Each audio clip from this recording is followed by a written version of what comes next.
आज का दिन हम राजस्थान के लोगों के लिए और पूरे भारतवर्ष के लोगों के लिए अत्यंत प्रेरणा का दिन है,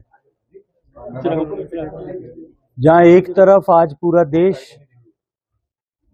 स्वतंत्रता के लिए अनवरत संघर्ष करने वाले महाराणा प्रताप की जयंती मना रहा है, वहीं दूसरी तरफ आज के शुभ दिन में देश नोबेल पुरस्कार विजेता और देश को अमर गीत जनगण मन देने वाले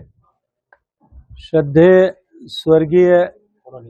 रविंद्रनाथ ठाकुर जी की जयंती भी मना रहा है। स्वतंत्रता संग्राम में एक महत्वपूर्ण भूमिका निभाने वाले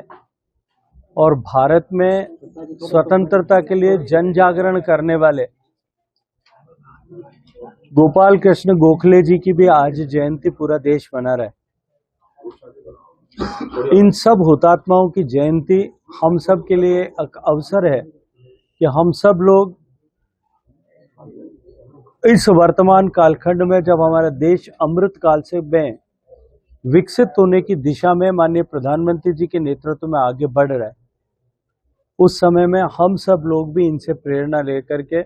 भारत को विकसित भारत बनाने के इस यज्ञ में अपने आप को आहूत करने के लिए संकल्पबद्ध हों। आज का दिन हमारे लिए इस तरह की प्रेरणा का दिन है। मूर्ति का अनावरण है, राजनाथ सिंह जी पधारे, आज उसकी तैयारी की बैठक क्या कहेंगे? ये श्रद्धेय भैरव सिंह जी शेखावत साहब, जो राजस्थान के 3 बार मुख्यमंत्री रहे, भारत के उपराष्ट्रपति रहे और एक लंबे राजनीतिक जीवन में उन्होंने हजारों ऐसे कार्यकर्ताओं का निर्माण किया। मैं इतना कह सकता हूं कि आदरणीय भैरव सिंह जी वर्तमान की लोकतंत्र की व्यवस्था में लोकतंत्र की चलती फिरता विश्वविद्यालय थे और उन्होंने अपने जीवन से, अपने आचरण से, अपने व्यवहार से देश और प्रदेश में अनेक ऐसे लोगों को प्रभावित किया और वर्तमान के राजनीतिक परिदृश्य में भारतीय जनता पार्टी में ही नहीं, विपक्ष में भी सैकड़ों ऐसे लोग हैं जो उनसे कहीं न कहीं सीख करके, कुछ न कुछ ज्ञान प्राप्त करके, उनके अनुभव से, उनके साथ साझा किए गए समय से प्राप्त अनुभव से अपने आप का परिष्कार करके और आज इस मुकाम पर खड़े होंगे। श्रद्धेय भैरव सिंह जी के राजस्थान के जनता के मन में असीम प्रेम उनको लेकर के था। हमारा सौभाग्य है कि जोधपुर में उनकी आदमकद प्रतिमा स्थापित हुई है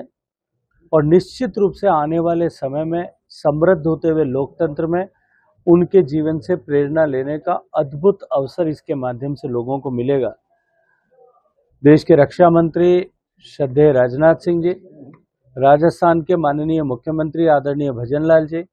राजस्थान के आदरणीय प्रदेश अध्यक्ष मदन राठौड़ साहब, सभी लोग उस कार्यक्रम में शिरकत करेंगे। उसकी तैयारी को लेकर के आज बैठेंगे। सर, आपने शहरी क्षेत्र में सर आपने जनसुनवाई की है, लोग आए हैं सर, क्या मुझे लगता है इसमें कुछ भी नया नहीं है। जनप्रतिनिधि का दायित्व है अपने लोगों की बात सुनना, क्योंकि अभी बंगाल के चुनाव के चलते हुए जोधपुर आने हैं, थोड़ा व्यवधान हुआ था, कंटिन्यूटी ब्रेक हुई थी, काफ़ी लंबे समय से आए थे, इसलिए बहुत सारे लोगों के बहुत सारे विषय पेंडिंग थे।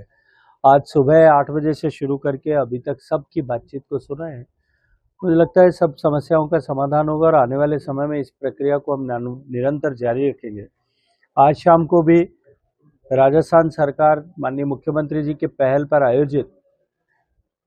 राजस्थान में जो ग्राम रथ अभियान चल रहा है, उसके तहत सभी जनप्रतिनिधियों से ऐसी अपेक्षा की गई है कि वो एक दिन रात्रि प्रवास गांव में करें, रात्रि चौपाल करें और वहां गांव के लोगों के साथ जुट करके उनकी समस्याओं को समझ करके सर्वांगीण विकास गांवों का किस तरह से हो सकता है उस पर चर्चा करें, उसका रोड मैप बनाने के लिए बात करें और उसके साथ साथ में राजस्थान सरकार और भारत सरकार की विभिन्न योजनाओं को नीचे धरातल पर किस तरह से पहुंची इसके बारे में चर्चा करें,